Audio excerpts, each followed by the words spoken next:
¿A dónde iré? Si en medio del dolor me has abrazado, si mis lágrimas tú las has... Espíritu. Esta casa es una casa donde el Señor nos ha ayudado a avanzar, pero hace unos 15 días o una semana atrás hemos estado recibiendo una palabra, y es que el Señor ha traído a nuestros espíritus que no ignoremos las maquinaciones del enemigo. A veces nosotros no sabemos el porqué de las cosas. Hemos orado, hemos estado intercediendo, hemos estado buscando del Señor, pero nos damos cuenta que cuando vamos y nos metemos en Él, la palabra es: no ignores las maquinaciones del enemigo. Diga conmigo: no ignores las maquinaciones del enemigo. Entonces, si Dios nos dice esto, nosotros necesitamos estar apercibidos, necesitamos estar atentos, necesitamos estar alerta. Amén. Diga conmigo: debo estar alerta. ¿Qué palabra nos dio Dios cuando le dijimos: Señor, bueno, es necesario que la iglesia, si nosotros estamos recibiendo una instrucción del Espíritu Santo, es necesario que la iglesia pueda caminar en esa instrucción? Y cuando vamos a la palabra, vaya conmigo al libro de 2 de Corintios capítulo 2, verso del 11 al 16. Corintios 2, 2 de Corintios, dice la palabra en el nombre de Yeshua, dice: para que no seamos engañados por Satanás, porque no ignoramos sus maquinaciones. Ese es el texto que recibíamos para esta palabra. Pero el siguiente versículo dice: cuando fui a Troas para compartir el evangelio de Yeshua, aunque se me había abierto una puerta por el Señor, no tuve reposo en mi espíritu al no hallar a mi hermano Tito. Así que me despedí de ellos y partí para Macedonia. Pero gracias sean dadas a Dios, que siempre nos hace triunfar en Yeshua. Por medio de nosotros, Él manifiesta la fragancia de su conocimiento en todo lugar. Porque para Dios somos olor fragante de Yeshua entre los que son salvos y entre los que se pierden, unos para olor de muerte y otros para olor de vida. Y para estas cosas, ¿quién está capacitado? Leí hasta el verso número 16. 2 de Corintios capítulo 2, verso del 11 al 16. Me gusta mucho esto y tengo varias cosas que destacar de este versículo de la palabra, de este capítulo de la Biblia. Casi todas las Biblias seccionan esta parte, o la textual habla de un olor fragante. Hay otras Biblias que lo hacen corrido. Quiero decirle algo de lo que es el lenguaje gramatical en lo que la Biblia fue escrita. Antes no existían los versículos. Antes no existían los capítulos. Alguien llegaba y agarraba, consigue el rollo del profeta Isaías. Se sacaba el rollo y se leía. Con el tiempo empezaron a seccionar la Biblia según el contexto de lo que se tenía que explicar. Pero cuando yo leo la Biblia, hay gente que se pelea porque un versículo dice tal cosa. Pero la Biblia no solamente está sujeta al estudio de un versículo, sino que la Biblia está sujeta tal vez al estudio de un ámbito cultural, de un ámbito histórico, de un ámbito por parte de lo que Dios quiere expresarle a la creación. Entonces nosotros peleamos muchas veces por un verso, pero la Biblia tiene un contexto completo. Amén. Amén. Le estoy dando chance de que les den té, pero no se me distraigan. Cuando venga, tómese el té, lo pone allí adelante, se relaja y presta atención. No hable con nadie durante los próximos 45 minutos. Todos me miran. Menos mal que Tony no carga el cronómetro. El título de esta prédica, hemos debatido para colocar el título: apercibido a sus maquinaciones. ¿Cómo se llama la prédica? Por este lado no creo. ¿Cómo se llama la prédica por este lado? Mi esposa me decía, me daba un título de película. Si quiere lo copia porque también está bueno. Alerta. Yo le dije, amor, le falta como... No, mi amor, ese es un título. Alerta. Entonces, no lo voy a dejar por un lado. La Biblia dice que son mejor dos que uno. Amén. Entonces, tome título 1, apercibido a sus. Y el título 2, ¿cómo se llama? Dígale al que está al lado el título 2. Creo que gustó más el título 2. Denle un fuerte aplauso al Señor. Por eso la Biblia dice que la mujer es la que edifica la casa. Tenemos una conferencia que la vamos a compartir en estos días, pero tiene que ser un domingo. Va a ser una prédica de lo que es todo el tema del diseño de la mujer. Lo que pasa es que yo como hombre, una vez hablábamos y conseguíamos el diseño que la mujer tiene en medio de la creación. Y nos parecía sumamente interesante. Entonces lo hemos conversado con algunos pastores y amigos. Entonces, tienes que predicar eso un domingo. Lo que pasa es que el tema es todo de las mujeres. Cómo se deben tratar, cómo se deben honrar, si se deben llevar a comer a los domingos, si se deben lavar los platos en la casa, el diseño de la creación. ¿Por qué ella es el eslabón perfecto? ¿Por qué la mujer es el eslabón perfecto? ¿Y por qué está la enemistad entre la simiente de la mujer? La mujer es un punto clave para toda la creación. Nos hacen felices, nos hacen reír, nos regalan hijos y además edifican casa. La Biblia dice en el Proverbios 31 que la mujer virtuosa, su casa no carece de ganancia. Y ese es un secreto. El hombre cree que porque trabaja más es el que pone más dinero. Y entonces dice, ella toma un campo y lo vende, teje y hace negocios. Su esposo es reconocido en las puertas de la ciudad. Estoy parafraseando, pero si dice que no carece de ganancia, es porque en la casa de una mujer virtuosa nunca hay pérdidas. Amén. Amén. ¿Cuántas virtuosas hay en este lugar? Después haremos el diseño del hombre. Por ahora hemos recibido solamente mujer, diseño perfecto de la creación se llama. Lo tenemos que conversar en cualquier momento y pedirle al Señor que nos permita. Para este tiempo es importante entender algo. Más de una ocasión nuestra vida se ha visto sujeta a ataques del enemigo. Se ha visto atentada por ataques del enemigo. Se ha visto golpeada por ataques del enemigo. Y en medio de estos tiempos nosotros necesitamos entender que como siervos de Dios, que como hijos de Dios, que como parte de su creación, no podemos ignorar las maquinaciones del enemigo. Pablo, hablándole a los corintios, le dice, ya va. Es importante que ustedes no ignoren. Me gusta, hay otras versiones, creo que la NTV dice, para que el diablo no tome provecho ni ventaja de ninguno de nosotros.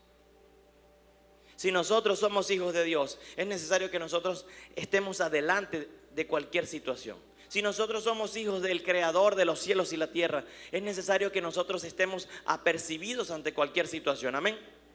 ¿Por qué? Porque si yo sé que en esa situación viene un ataque, ¿qué hago yo?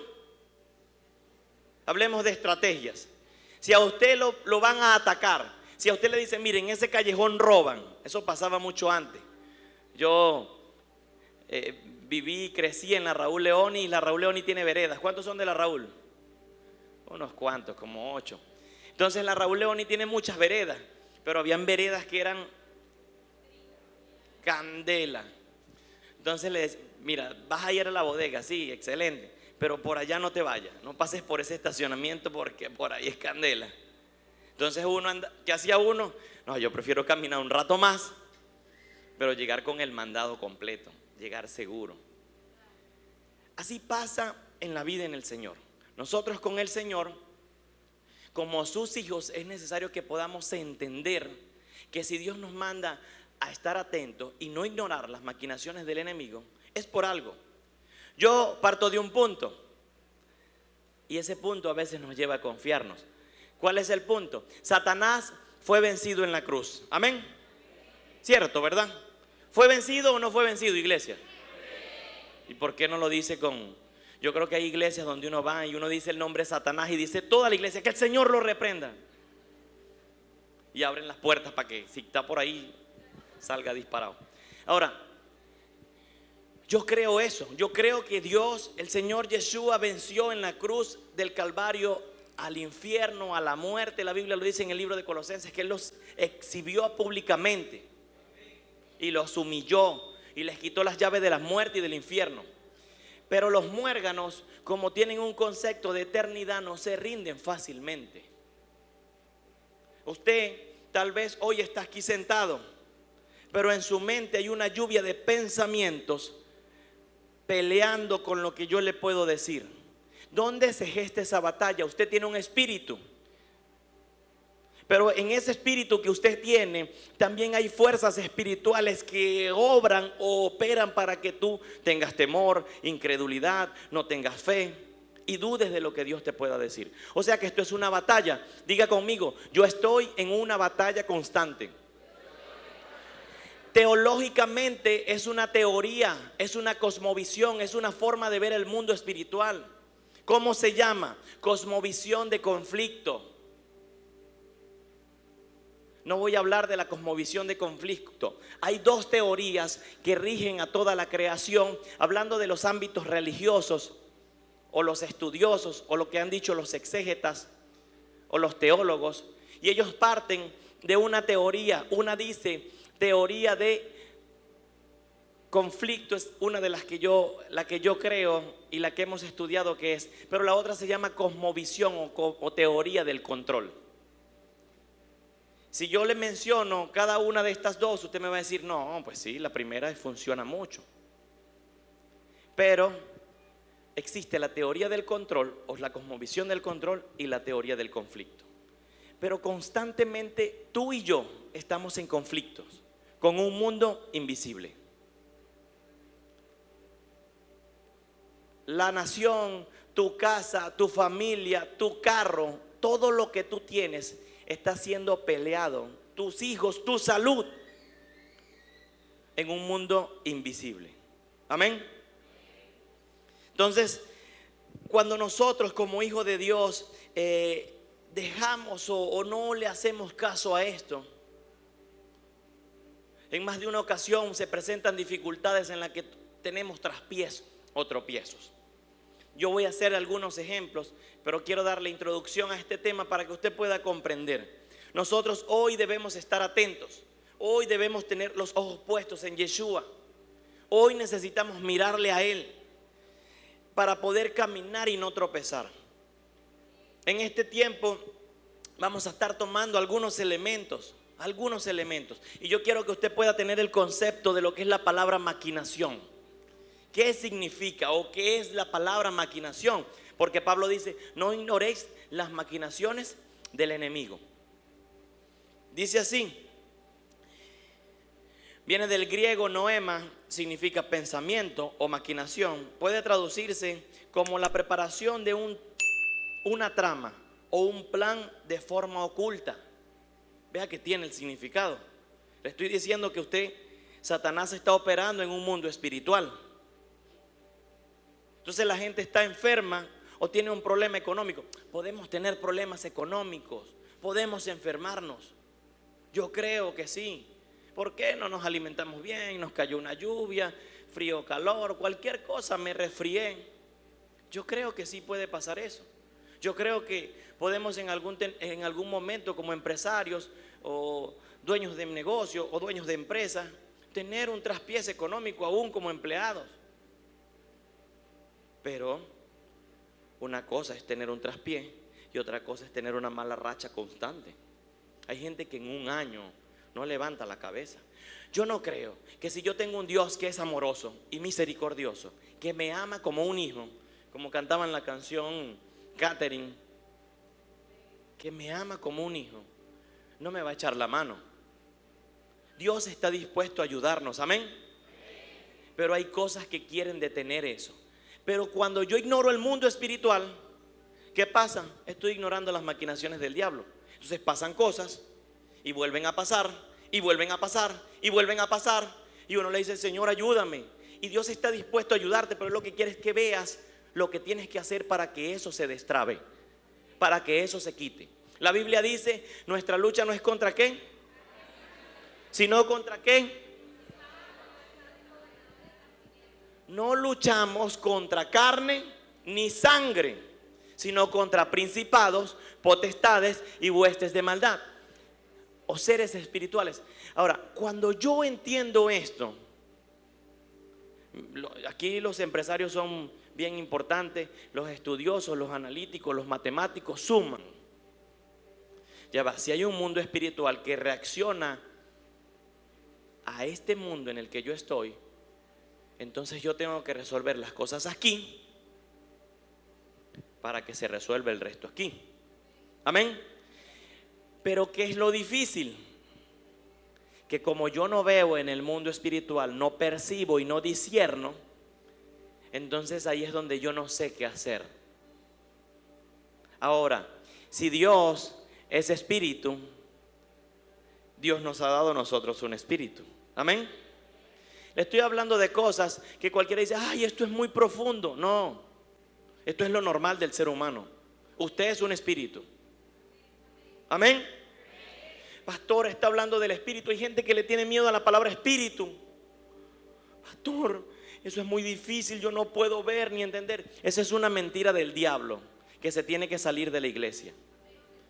La iglesia le tiene miedo a lo profético. Se menciona la palabra profético y cae en caos. Eso es mentira. Todos somos proféticos, porque venimos de un Dios que tiene un reino establecido y nos dice que hagamos que sea lo que sea en el cielo, sea en la tierra. Eso hace a la iglesia profético. Entonces nosotros necesitamos entender que si un problema en tu matrimonio está, tú tienes que resolverlo en el mundo espiritual o en el ámbito espiritual, no ignorando las maquinaciones del diablo, y después que esté resuelto allí vamos a ver las consecuencias en lo natural. Hay gente que dice, ay, es que tengo muchos problemas económicos, y no le voy a hablar de diezmo ni ofrenda ni nada, pero hay gente que está ligado a una raíz de pobreza, y eso es una iniquidad. Entonces, ¿Dios qué quiere? Señor, hoy yo me desligo de esta raíz de pobreza y te pido perdón por lo que hicieron mis antepasados. ¡Pum! Se acabó, empiezas a prosperar. Pero como no sabes, entonces sigues caminando con la raíz de pobreza y la raíz de pobreza. Entonces llega un punto donde quieres trabajar más, te buscas 2 empleos y la plata igual no rinde. ¿Es verdad o simplemente es pura casualidad? Trabaja. Hay gente que toma 8 pastillas y todavía sigue enfermo. ¿Cómo se mide eso? En este tiempo nosotros necesitamos no ignorar las maquinaciones del enemigo. Dígale al que está al lado, no debemos ignorar las maquinaciones del enemigo. El carro se daña. Perfecto, sí, la gasolina trae agua, tal, no sé qué. Qué bien. Pero se dañó y lo reparé bien. Y vuelve y se daña. Señor, reprenda al diablo. Es importante que tengamos discernimiento espiritual. Y ya le hablé de un elemento. Se me escapan las cosas. Entonces, la maquinación es una trama o un plan oculto que está haciendo el enemigo para que los hijos de Dios puedan tropezar. Él no tiene la capacidad de tocarnos, pero sí puede hacernos tropezar. Cuando Dios lo venció, Dios también imprimió en nosotros la autoridad, su imagen, su semejanza. Él nos dio autoridad, pero como nosotros ignoramos el mundo espiritual, nosotros nos convertimos en personas ciegas en este mundo. Todo le queremos dar una solución natural. Y si es importante hacer cosas que solucionen lo natural, yo creo en eso. Eso se llama coherencia. Cuando yo reacciono de una forma correcta en el mundo natural, estoy siendo coherente en lo que estoy viendo en el mundo espiritual. Amén. Hay gente que me dice, ay, yo vivo por fe. Sí, pero tengo problemas económicos. Trabaja. Déjame darte una palabra profética. Trabaja. Porque tienes que ser coherente. El que no provee para su casa es peor que un impío. Es peor que un impío. Una persona que no tiene piedad. Entonces, yo cuando entiendo esto, yo me convierto en una persona coherente. Reacciono al mundo natural conforme a lo que veo en el mundo espiritual. Amén. Si sabemos que Él está maquinando constantemente en contra de nosotros, yo debo estar como un centinela, debo vigilar, debo estar atento. Y para esto yo quiero que podamos entrar en contexto de lo que dice esta palabra. La palabra que leímos habla de que no ignoremos sus maquinaciones. Pablo, ¿por qué habla esto? ¿Por qué Pablo quiere expresar estas cosas? Y una de las cosas que puedo ver o entender es que cuando yo leo este capítulo 2, ocurre algo, y Pablo está hablando de una persona que ha tenido un problema. Y el problema, cuando usted lo ve, no nace solamente en el capítulo 2, viene desde el primer capítulo de Primera de Corintios, desde la primera carta, mejor dicho. Entonces, en el capítulo 3 sucede algo, y es que un hombre dice que tiene un problema que está dañando a la iglesia. Vea la importancia. Su testimonio habla. El hombre dice que él tiene un problema donde su comportamiento está dañando el testimonio de toda la congregación. El problema, se lo voy a decir, era un problema sexual. Y era el que él tenía una relación de incesto. ¿Qué hacía? Él estaba acostándose con su madrastra. Pablo, al ver esto, imagínate, Pablo preso, y vio esto, lo escuchó y sabe lo que está pasando en medio de la iglesia de los Corintios. Y él dice, es importante que nosotros nos podamos reunir. Dice que Pablo oraron, pero Pablo se presentó en el Espíritu. Pablo, estando en el Espíritu presente, dicen, hoy juzgo al tal para que sea expulsado de la congregación. Pero después Pablo dice, a fin de que su alma no se pierda eternamente. Pablo toma una decisión sumamente drástica. ¿Por qué le hablo de esto? Esto no es la prédica, es el contexto de por qué estoy en el capítulo 2 de Segunda de Corintios. Entonces, ¿por qué le digo esto? Porque Pablo ve que a una persona le está haciendo daño a la iglesia y lo detiene. Se reúne, oran, y cuando se dan cuenta que no hay ningún cambio de actitud, dicen, bueno, vamos a expulsarlo. Es mejor que lo expulsemos, que su alma se pierda eternamente. Aparte de eso, va a dañar a toda la iglesia. Entonces, en este punto, Pablo ve todo esto. Viene la segunda carta, y en la segunda carta, Pablo dice algo como esto, verso 7. Al contrario, mucho más, oro para que lo perdones y lo consueles, para que el tal no sea abrumado por demasiada tristeza. Por lo cual te ruego que demostréis vuestro amor hacia él, porque también esto os escribí para conocer de vosotros la prueba y que sois obediente a mí. Y a alguien y a quien algo perdonéis, yo también lo perdonaré. Porque el tal yo lo he perdonado, y ahora y ha sido para vosotros en presencia del Mesías, para que no se aproveche Satanás de nosotros, y no, porque no ignoramos sus maquinaciones. Pablo ve a este hombre, sabe o le informan, mira, el hombre cambió, se arrepintió, tuvo un cambio de actitud, pero como no se le ha dado una palabra de retorno a la iglesia, el hombre se ha entristecido, el hombre anda abrumado. Creo que en la primera carta, Pablo se refiere a él como el tal, no se menciona el nombre, pero dice, al tal yo lo he juzgado. Entonces, cuando vemos esto, él se da cuenta de algo, se da cuenta de que ya el hombre está restaurado, su vida está cambiando, pero el diablo ahora está tomando ventaja de esa situación. El enemigo está tomando ventaja de esa situación. Y yo quiero hacer un paréntesis en este punto. Hay personas que han estado con nosotros en medio de la iglesia, que han tenido traspiés, han tenido problemas, han pecado. Y hoy en día no están con nosotros. Porque como iglesia hemos cometido errores de no poder perdonar a la gente. Y ahí es un punto que nosotros ignoramos las maquinaciones del diablo. La iglesia es muy buena para cobijar en un punto, cuando todo está bien. Pero nos falta misericordia y amor para ayudar cuando todo va mal. Amén. Una vez escuchaba de alguien: la iglesia perdona, pero nunca olvida. Y es verdad. Hoy en día se han acabado esos tiempos de rompimiento del espíritu, porque la gente dice: ¿y qué van a decir? ¿Y qué dirán? Entonces Pablo se dio cuenta de todo esto y le dice: no, es importante algo. Vamos a perdonarlo. Yo lo que quería era saber también si ustedes eran obedientes a mí.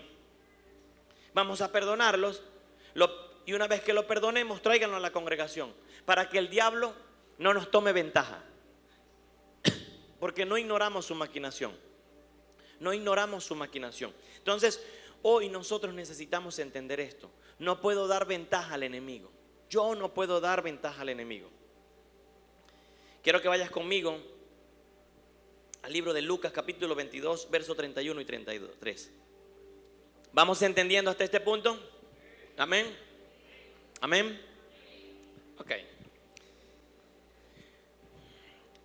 Yo tengo un ejemplo. ¿De quién están hablando aquí en este capítulo? ¿Cuántos lo buscaron? Lucas capítulo 22,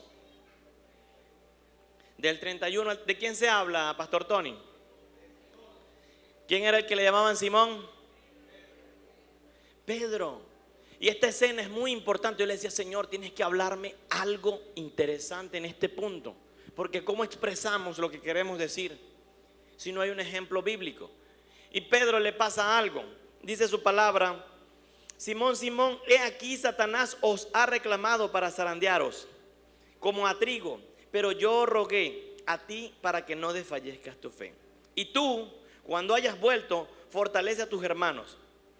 Pero él le dijo: Señor, yo no solo estoy dispuesto a ir contigo a la cárcel, sino también a morir, sino a la muerte. ¿Por qué le digo esto? Pedro, la mano derecha, el que iba a tener la revelación del fundamento de la iglesia, nada más y nada menos. Y Dios le dice: Pedro, lenguaje criollo, quédate quieto, hermano, tú no sabes lo que va a pasar mañana. Pero Pedro tuvo un problema que nos pasa a nosotros. Como sabemos que estamos bien, ignoramos que en cualquier momento podemos estar mal. Entonces Pedro tenía una ventaja. Caminaba con el Señor, hablaba con Él, andaba en sus milagros, hacía lo que podía. Tenían algún problema y había multiplicación, no había dinero y él lo conseguía. Pedro estaba tranquilo, andaba con el papá de los helados. Caminaban, hacían lo que tenían, ministraban, y eso lo llevó a él a confiarse. Pedro ignoró en esta ocasión lo que Yeshua le estaba diciendo. Se confió de su experiencia, de haber caminado con el maestro. Pero al final, ¿cómo terminó? Siendo zarandeado. Más adelante el Señor le dice: mira, esta misma noche, antes de que amanezca y que el gallo cante 3 veces, ya tú me habrás negado. No, Señor, yo doy la vida por ti. Pedro, tranquilo, tranquilo. Pedro en ese momento se sentía superpotente, autosuficiente. Él se sentía bien, pero ignoraba lo que el diablo podía hacer. Ahora, ¿quién lo iba a hacer? No era para menos. Si nosotros venimos a un servicio, y en el tiempo de adoración y de predicación salimos como Superman. Yo la otra vez le decía al pastor Tony, no sé con quién más hablaba, que hay momentos donde uno se siente tan bien, pero tan bien, que uno desea conseguirse al diablo para matarlo. Literal, o sea, cargas la fe a millón. Oraste por alguien, se sanó, está la cosa bien económicamente, está el carro bello, todo está bien, los niños no se enfermaron, todo está arreglado, la red está todo en perfecto orden. Entonces tú dices, estoy bien. Pero ahí es donde deseas conseguirte al diablo. Pero el muérgano no aparece cuando uno anda así en fuego. Se esconde, chico. Porque ahí sí es verdad que uno le va a dar la batalla. Así estaba Pedro en ese punto. Pedro se sentía tan bien que él dijo, 3 años y medio caminando con el Señor, celebrando las Pascuas, las fiestas, viendo sanidades, milagros. Sabía, comprendía, le habían dado la profecía de que él iba a ser la roca. Pero ignoró lo que podía pasar o lo que estaba gravitando en el mundo espiritual. ¿Qué le salva a Pedro? Que el Señor oró. Pedro, yo estoy orando por algo, para que tu fe no desfallezca. Si Yeshua no declara esa palabra, no fuese pasado nada. Si Yeshua no declara esa palabra, Pedro se pierde.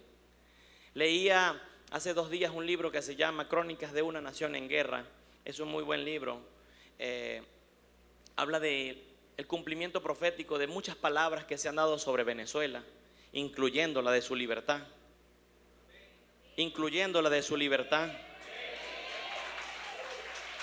Entonces, cuando veía esto, una de las cosas que hablaba el profeta en medio de ese tiempo, él dice que la iglesia, cuando tiene la capacidad de anticiparse, ya ellos han vencido al diablo. O sea que esto es un punto clave.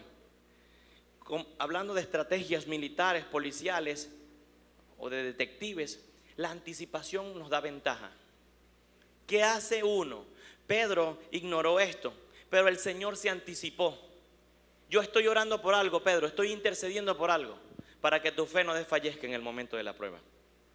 Y hoy en día, recuerdo que leí en ese libro que estas personas intercedían para que no sucediesen algunas cosas, y el Señor le decía, tranquilo, la iglesia ha llegado primero. La iglesia tiene que tener la capacidad, y tú en tu familia tienes que tener la capacidad de anticiparte. Yo me debo anticipar. Mi matrimonio está bien, yo me debo anticipar para que esté mejor. Amén. Mi economía está bien, yo me debo anticipar para que esté mejor. Mi familia está bien, yo me debo anticipar para que esté mejor.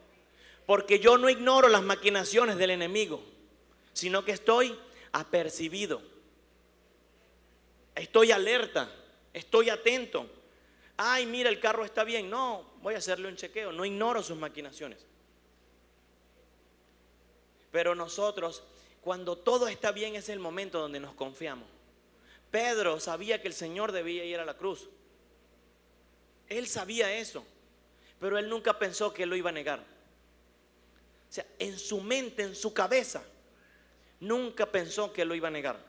Y hay algo bien interesante en todo esto, y es que nosotros muchas veces, por no entender esto, pecamos. Yo hablé al inicio de los traspiés. Yo hablé al inicio de que tenemos caídas o tropiezos. ¿Por qué tropezamos? Porque nos confiamos en algo. Todo estaba bien, y hay gente que ha perdido todo así. ¿Conoce alguno? Mencióneme uno en la Biblia.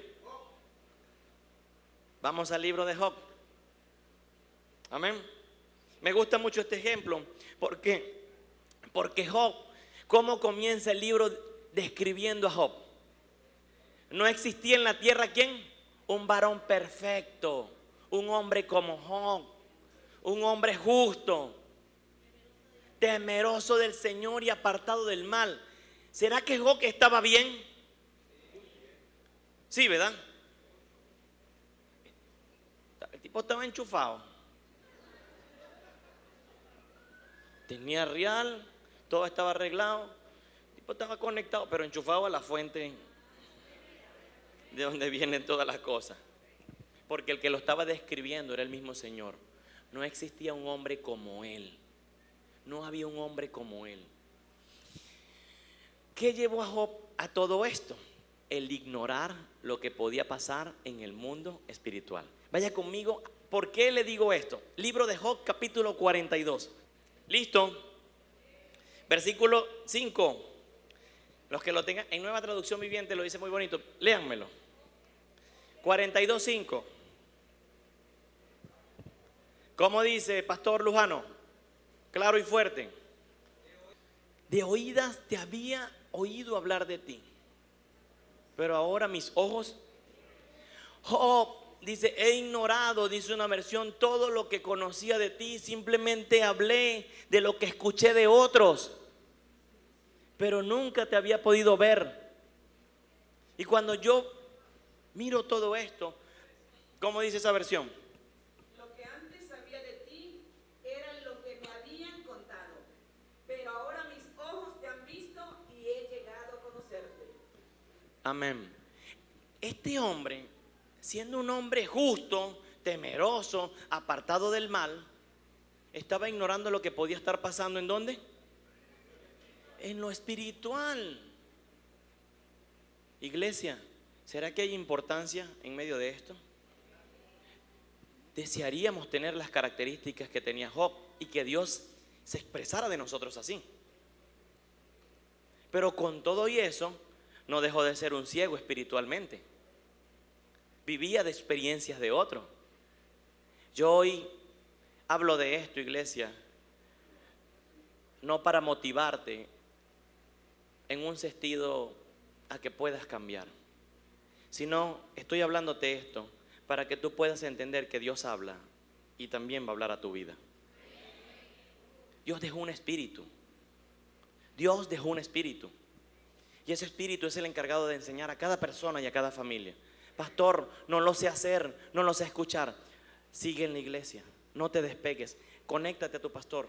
Dile, pastor, quiero aprender a escuchar la voz de Dios. Eso era algo prioritario en la iglesia primera. Eso era algo prioritario en Luz y Vida hace 8 o 10 años. Pero como la palabra profeta hizo tanto daño por no saber administrarla, ahora es visto diferente. La iglesia tiene que tener la capacidad de darle equilibrio a toda la grey, de operar en los 5 ministerios. Si los 5 ministerios son un 100%, para aquellos que son numéricos, cada ministerio debería tener un 20% de crecimiento. ¿Qué sucede y cuándo se distorsionan las cosas? Cuando un ministerio crece más que otro, es donde la iglesia empieza a crecer de forma desordenada. Qué bueno tener un 20% del 100 de los profetas, porque ellos nos van a decir qué está pasando. Yo hoy te estoy diciendo algo. Yo no sé por qué recibimos esta palabra, pero el Señor nos ha mandado a estar apercibidos. Amén. No sé si es para ti, no sé si es para la nación, no sé si es para tu casa, para tu salud, para tus hijos, pero hoy Dios está diciendo que no ignores las maquinaciones del enemigo. Si tal vez tú no ves el mundo espiritual, no comprendes, no disciernes, pues para eso está la vista en un cuerpo. Y los profetas son la vista. Amén. Si tú me dices qué ministerio puede ser en el cuerpo, los pastores son las manos.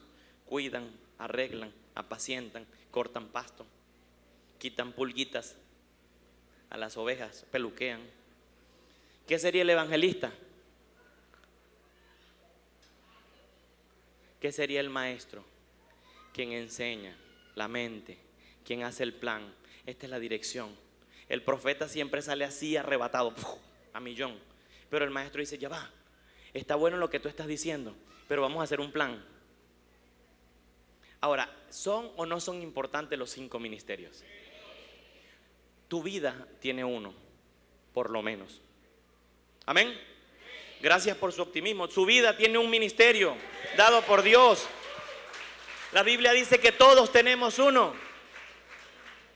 O sea que cuando, yo me imagino que las clases antes de escuela de líderes en la iglesia primera eran que Epa, ¿cuál es tu ministerio? Escuela de líderes, dándola a Pablo y Pedro. ¿Cuál es el ministerio de ustedes? Vamos a preguntarle al padre de una vez. Porque en función al ministerio era que te entrenaban a ti. La gente era enviada. ¿Por qué? Los apóstoles ponían un fundamento. ¿Qué hace el apóstol? Es el que pone el fundamento. Es el que le da el piso a la iglesia. ¿Y cuál es el fundamento de la iglesia? Yeshua. Y el apóstol es el que dice, ya va, en esta iglesia aquí vamos a comenzar a construir todo. Pero lo primero que vamos a poner es la roca principal. Y esa se llama Yeshua. El apóstol no es aquel que tiene muchas iglesias. Hoy en día hay pastores que tienen 12 pastores abajo y le dicen, usted es apóstol. Eso es mentira. Apóstol es aquel que pone el fundamento, el cual es Yeshua, dijo Pablo. Yo como perito arquitecto pongo un fundamento, el cual es Yeshua, el cual es Cristo, dice. Cuando comprendemos esto, entendemos que es necesario operar en esto.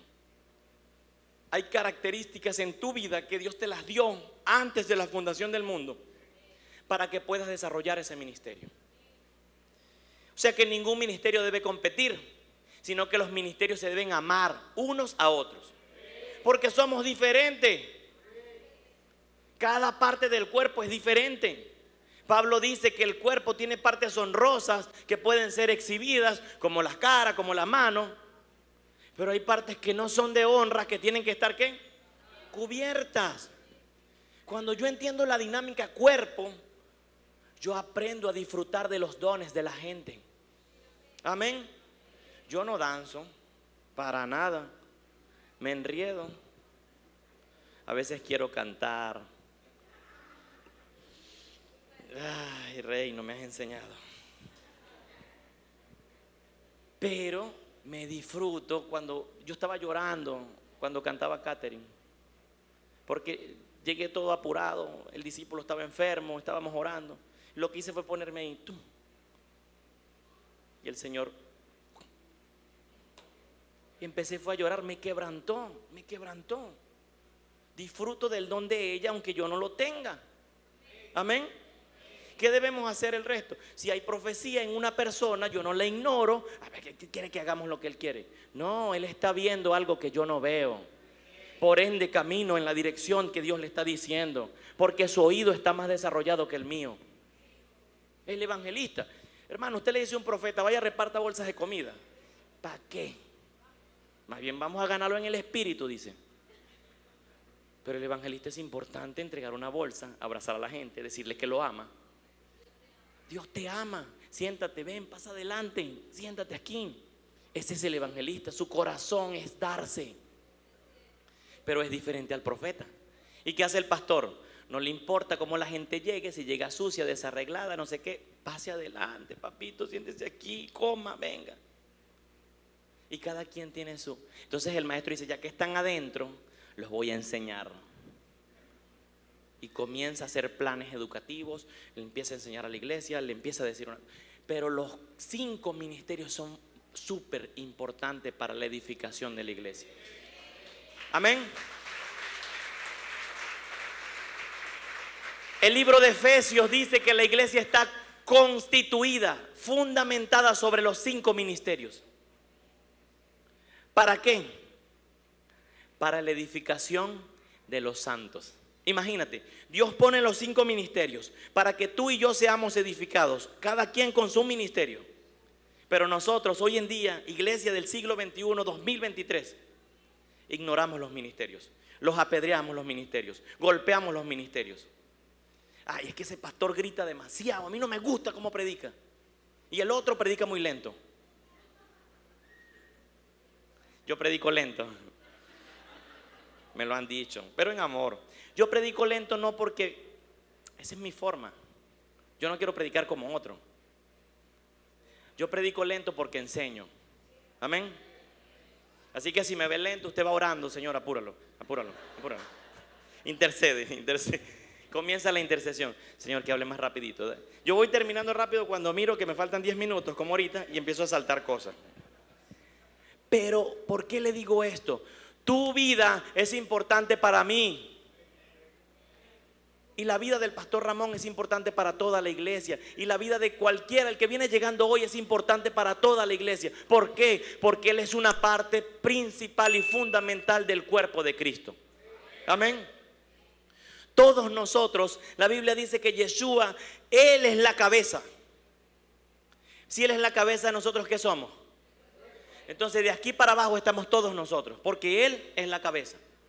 ¿Qué hacemos nosotros? En la cabeza se dan todas las direcciones de lo que hay que hacer. Y cuando se dan las direcciones, ¿qué hace el cuerpo? Obedece. Tú tienes algo que se llama sistema nervioso central. Es el cableado de todo tu cuerpo. Es por lo que sientes frío. Hay frío, ¿verdad? No se comprenden algunos. Antes tenían calor y ahora tienen frío. Dele gloria a Dios más bien por todo lo que ha hecho. Pero es importante esto. Hablo esto ¿por qué? Porque uno de los ministerios que tal vez se ha ignorado más es el ministerio profético. Hoy en día nadie cree en la profecía y van a venir tiempos más fuertes donde la profecía será ignorada aún más. Pero el profeta tiene la capacidad de ver, de oír y de decir: yo recibí esto. ¿La profecía puede ser 100% certera, pastor? No. Pero él está percibiendo algo. Él es un vaso. No se sabe en qué tiempo, puede ver algo, yo vi esto y dije esto, pero todo depende del vaso. Pero de que está viendo, está viendo. Amén. Así que creo que en este tiempo nosotros no es necesario que no ignoremos. Job ignoró lo que Dios, lo que el Satanás estaba haciendo o tramando en contra de él, lo que estaba maquinando en contra de él. Después de, yo investigaba cuánto tiempo pasó en el proceso Job. Algunos dicen que fueron unos meses, pero investigaban y otra gente o otros estudios hablan de que fueron 2 años, alrededor de 2 años. Imagínate ese sufrimiento, 2 años. Pero aún se acercan amigos de Job. 3 amigos, amén, lo han leído. Todos los que hemos pasado pruebas, si leemos Job, creemos que las vamos a soportar, amén. Alguien está pasando pruebas y uno le dice: lea Job, lea Job. Ese es el nivel 1 de lo que es teología. Le pasa a uno lo que es. ¿Pero por qué? Porque Job pudo soportar cualquier situación. Ahora, cuando yo leo esto, veo que los amigos le decían: Job, pero yo creo que tú tienes que revisar tu vida. Job, yo creo que hay cosas que se han ignorado en medio de ti. ¿Por qué no hacemos un chequeo? Pero como él era justo y perfecto y no había nadie como él en la tierra, ¿qué hacía Job? Tú no me tienes que decir eso a mí. Yo sé qué tengo que hacer. Capítulo 37, él viene y está renegando de lo que dicen sus amigos y se presenta el Señor. ¿Qué es lo que te pasa a ti?, le dice. Tú eres rudo. Aquí está el mayor de los rudos. Y le dice: ¿dónde estabas tú cuando yo fundé la tierra? ¿Dónde estabas tú cuando yo hice los depósitos de nieve? ¿Dónde estabas tú cuando yo le puse plomada a la tierra? ¿Dónde estabas tú si yo fui el que le di, separé el mar de lo seco? ¿Dónde estabas tú, Job? Dime, respóndeme. ¿Quién fue el que agarró a Leviatán con un anzuelo? Suena fácil. Si usted entendiera todo lo que le estaba diciendo, le estaba diciendo: tú no sabes nada, hermano. Viene Job, cae llorando, capítulo 42, y dice: lo que yo sabía de ti solamente era por comentarios de otros. Y un elemento fundamental para nosotros estar apercibidos es la oración. Amén. Diga conmigo: debo orar. Vuelvo a repetírselo: debo orar. Esta práctica ha sido algo que la iglesia ha ignorado bastante tiempo. Si el día tiene 24 horas, nosotros oramos 5 minutos muchas veces. Hay gente que no ora ni siquiera. Y este tiempo la iglesia es necesario que pueda orar. Amén. Es un elemento fundamental. La oración, ¿cómo la podemos ver, pastor? La oración es una muralla de protección en medio de la vida del creyente. Amén. Cuando nosotros oramos, levantamos murallas. Levantamos vallados sobre nuestro matrimonio, sobre nuestras empresas, sobre la salud. Pero como creyentes hoy en día hemos perdido la capacidad de poder comunicarnos con Dios. No le estoy hablando a que interceda, solamente ore, dele gracias a Dios. ¿Cuántos le dan gracias a Dios cada día? Toma el tiempo. Mi esposa mire, le digo algo. Nosotros tenemos 2 bebés y a ellos se les está enseñando el hábito de orar. Hay momentos donde venimos cansados, exhaustos, como ayer. Tuvimos en la mañana ayuno, en la tarde graduación, después orar por una persona, venir por aquí, venir por allá, a terminar la prédica, pararme de madrugada. Pero ayer llegamos y las niñas te dicen: papá, hay que orar, hay que orar. Se sabe como 7 versículos ya memorizados. Hay que orar, Padre. Y si no, ella lo hace, ya ella ora, pero te despierta, sabe que es importante. Ley le ha enseñado: orar es hablar con Dios. Nosotros que estamos más viejitos, ignoramos eso. Ella sabe que no se puede acostar un día sin hablar con quién. Por eso es que el reino de los cielos es de aquellos que son como niños. Pero nosotros los adultos, como creemos que esa oración no va a salir del techo, no lo hacemos. No le damos gracias: Señor, este día estuvo fuerte, pero estoy aquí junto a mi familia, junto a mi esposa. Cuando muchos cayeron hoy enfermos, tú nos tienes sanos. Y le doy gracias a Dios por eso. Parto desde ese punto. La oración es un vallado de protección. Es un vallado de protección. Es necesario que podamos comunicarnos con Dios. Pero como a veces nos sentimos tan expertos, no, es que mi oración es diferente. Yo estoy experto. Efesios 6:18. Así que este elemento es vital para estar atentos y apercibidos. Poder orar, poder orar. Dice: orando en todo tiempo en el Espíritu, mediante toda oración y súplica. Velando también para que con toda perseverancia y súplica por otros, por todos los santos. Yo entiendo que es necesario que pueda orar en todo tiempo, delante de Dios, darle gracias. Tómate un tiempo en la mañana, tómate un tiempo en la noche. Agarra 10 minutos, es la forma de poder decirle: Señor, gracias. Sal a caminar. No recuerdo con quién hablan en estos días y mira, salí en la mañana. No había escuchado nunca, tenía tiempo que no escuchaba a los pajaritos. Nosotros nos pasó igual la otra vez. Salimos a caminar con el tema de mejorar la salud y de ser coherentes. Y se escuchaba tan bonito los pajaritos cantando a las 5 o 6 que dijimos: wow, hay cosas de las que nosotros nos perdemos por ignorar.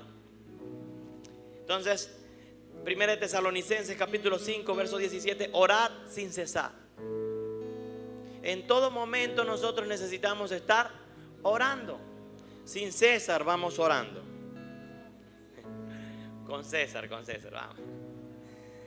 Otro punto que para mí es importante, el primer punto es la oración. Para estar atento o apercibido, yo necesito entender que debo ser una persona de oración. Debo ser una persona de oración. Y el siguiente punto es que debo tener, y creo que allí hice mucho énfasis mientras que conversaba, tener discernimiento espiritual. ¿Qué es el discernimiento espiritual? Es la facultad de comprender o saber algo por medio del Espíritu. Amén. Discernimiento espiritual es la capacidad que tengo para saber o conocer algo. ¿Por medio de qué? Del Espíritu. Me conecto al Espíritu, o mejor dicho, nunca me debo desconectar porque Él está en mí y comprendo lo que Él está diciendo. Nosotros, mi esposa dice, ella siempre es diligente en cualquier ámbito de su vida, pero ella dice: si va a pasar algo, que no pase por mi negligencia. Siempre va respaldando su fe con una acción. Ella entiende eso. Se va a enfermar un muchacho, vamos a orar. pero inmediatamente también tienes que el remedio.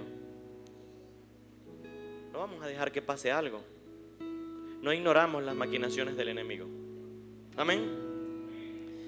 Job y Pedro ignoraron el discernimiento espiritual. Ellos no pudieron comprender qué estaba pasando en otro plano. Ellos no pudieron comprender qué estaba pasando en otro aspecto.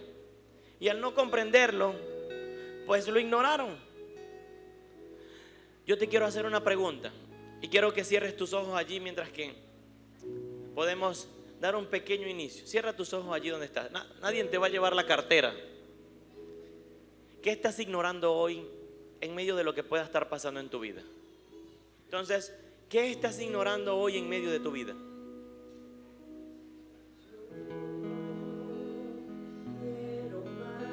Cierra tus ojos un momento antes que entren los niños. ¿Qué estás ignorando hoy en tu vida?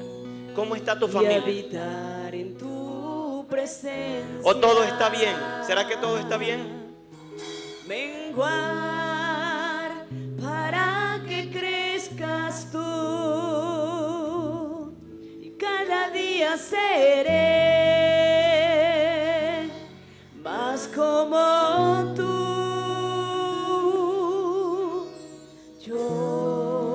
¿Tu vida está bien o podría estar mejor?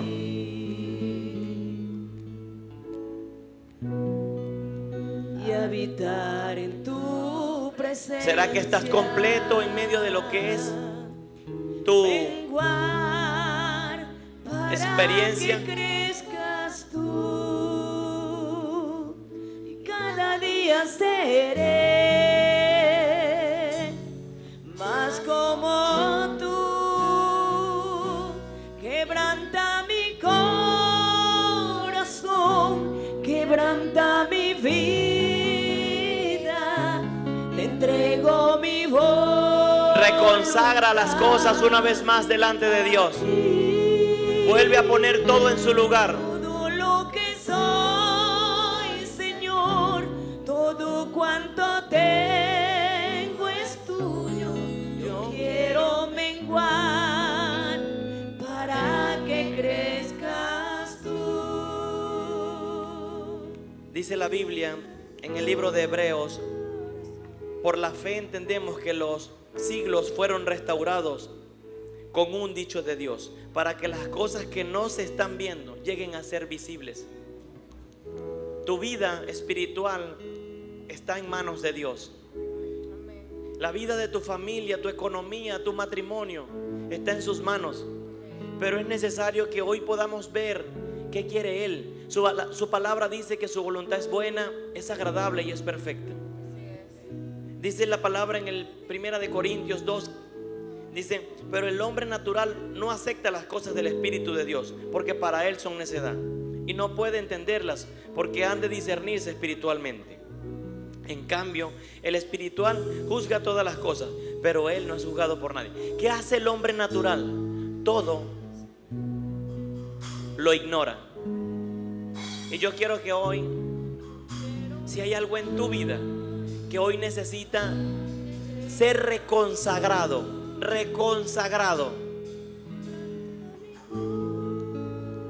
tal vez tienes hijos que hoy están fuera de la promesa en Dios. Es tiempo de reconsagrarlo. No ignoro las maquinaciones del diablo. Él no se va a perder, pero yo lo reconsagro.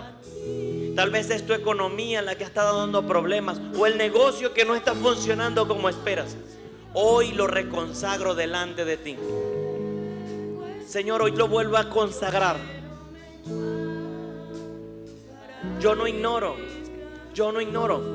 Tal vez hoy Dios va a hablarte de por qué has tenido tantos problemas en tu área matrimonial. Si tu matrimonio ha sido algo que ha sido una lucha constante, hoy es tiempo de ponerlo delante del Señor y empezar a hacer lo que dice esta canción, a menguar.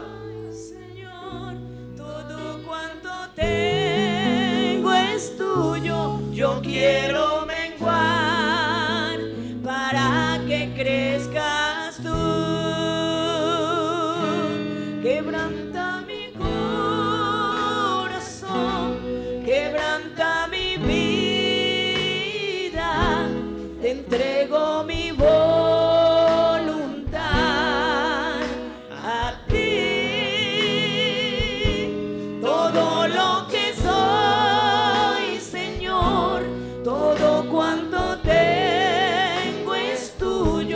yo quiero menguar para que crezcas tú. Mira lo que dice su palabra, porque leí un verso completo, leí parte de un capítulo, pero dice, solo ministré solo lo de la maquinación, pero hay una parte que le he dejado para el cierre, y es que dice, nosotros para algunos somos olor de muerte, para aquellos que se pierden, pero para otros somos olor de vida, para aquellos que se salvan. Te quiero hacer una pregunta, y conforme a esa pregunta, tú vas hoy a empezar a interpretar las cosas. ¿Qué olor está saliendo de tu vida? ¿Hay olores a temor? ¿Tienes miedo a fracasar? ¿Tienes miedo a que las cosas no se den? Porque si eso está en ti, es necesario que eso salga. Es necesario que eso salga. ¿Tienes miedo a que el matrimonio no se dé? ¿Tienes un conflicto matrimonial hoy? Es tiempo de que eso tenga un fin. Hoy Dios va a darte la solución. Hoy tus oídos espirituales se abren para escuchar la voz de Dios. Pablo dice, porque para Dios somos un olor fragante de Yeshua. ¿Cuántos huelen a Él? Pero dice más adelante, entre los que son salvos y entre los que se pierden. Para unos somos olor de muerte, pero para otros somos olor de vida. La iglesia tiene que tener un olor hoy. La iglesia tiene que tener el pecado delante de Dios. No sé si se acuerda que cuando se hacía un sacrificio, Dios pedía que tiraran la grasa y todo allí. Se pusiera el animal completo y se sacrificaba en holocausto. ¿Qué hacía eso? Eso sacaba un humo. ¿Por qué? El pecado tiene un olor que irrita, que molesta, que desata, que nos aleja de la presencia de Dios. Pero ¿sabes qué hace ese olor que sale de ti por medio de Yeshua? Apacigua ese olor. Así que por grande que sea el problema, te quiero decir algo. Hoy Dios va a poner una fragancia nueva en tu vida. Hoy Dios va a poner una fragancia nueva en tu vida. Nosotros el martes, lunes o el miércoles tuvimos una convención y el Señor estaba entregando espadas en ese momento. El jueves tuvimos una reunión con la alabanza y adoramos y el Señor dijo, yo voy a entregar vestiduras. Hoy tuvimos el tiempo de adoración y el Señor dijo, yo voy a entregar vestiduras. ¿Sabes cuándo las vestiduras son cambiadas? Cuando nosotros vamos a ir a otro lugar. Usted está en su casa y carga una ropa, ¿verdad? Pero cuando sale, ¿qué hace? Hoy Dios te da una nueva vestidura. Hoy Dios te da una nueva vestidura. Hoy Dios te entrega un vestido nuevo. Porque el lugar que estabas transitando, Dios lo va a cambiar. Pero no vas a ir sin eso. Vas a ir armado. Vas a ir armado. Todo esto el Señor nos entregaba el contexto de lo que veíamos y el Señor nos decía, no importa el pecado que la gente pueda tener hoy. En este tiempo yo voy a hacer que mi olor cambie lo que está subiendo a la presencia del Padre. Yo quiero que te puedas poner en pie. No sé cómo huele tu vida, cómo huele tu salud. No sé cómo huele tu matrimonio, te hablé de eso. No sé cómo huelen tus hijos. Pero hoy yo quiero que tú, entendiendo esto, puedas pasar para recibir lo que el Señor tiene para nosotros. Y yo quiero que las parejas, porque la casa es importante, puedan pasar ambos. Si va a pasar uno de los dos, puedan pasar ambos. Dios no va a dar algo y lo va a dar separado. Lo va a entregar junto. Amén. Así que, Señor, mira lo que dice la palabra. Quiero hacerte este contexto, esta imagen. Juan bautizaba en una orilla. Viene Jesús y empieza a bautizar en la otra orilla. Los discípulos de Juan dicen, Señor, ¿por qué Él bautiza más que nosotros? porque Él bautiza más que nosotros. Y Juan dijo, es necesario que yo mengüe para que Él pueda crecer en mí. El objetivo de Juan era abrir el camino al Mesías. ¿Se iba a oponer? No. Parejas, esto es con ustedes. El objetivo de que estén dos en una relación es hacerla crecer. Es hacerla crecer. Los dos tenemos el mismo objetivo. ¿Por qué peleamos? Porque estamos como Juan. Estamos pensando que yo quiero bautizar más que él. Pero Juan dijo, no, yo voy a morir y él tiene que crecer. Es necesario que yo mengüe. Era su muerte. Nadie hoy quiere hacer lo que Juan el Bautista hizo. Porque yo quiero defenderme, porque yo me quiero imponer, porque yo necesito hacer lo mío.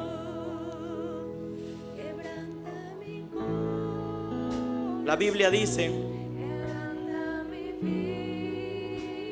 hoy es tiempo de renunciar a todo lo que no me edifica. Yo menguo.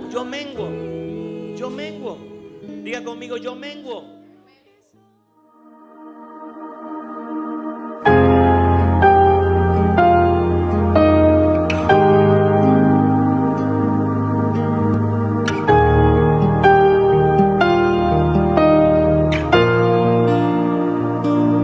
Qué hermoso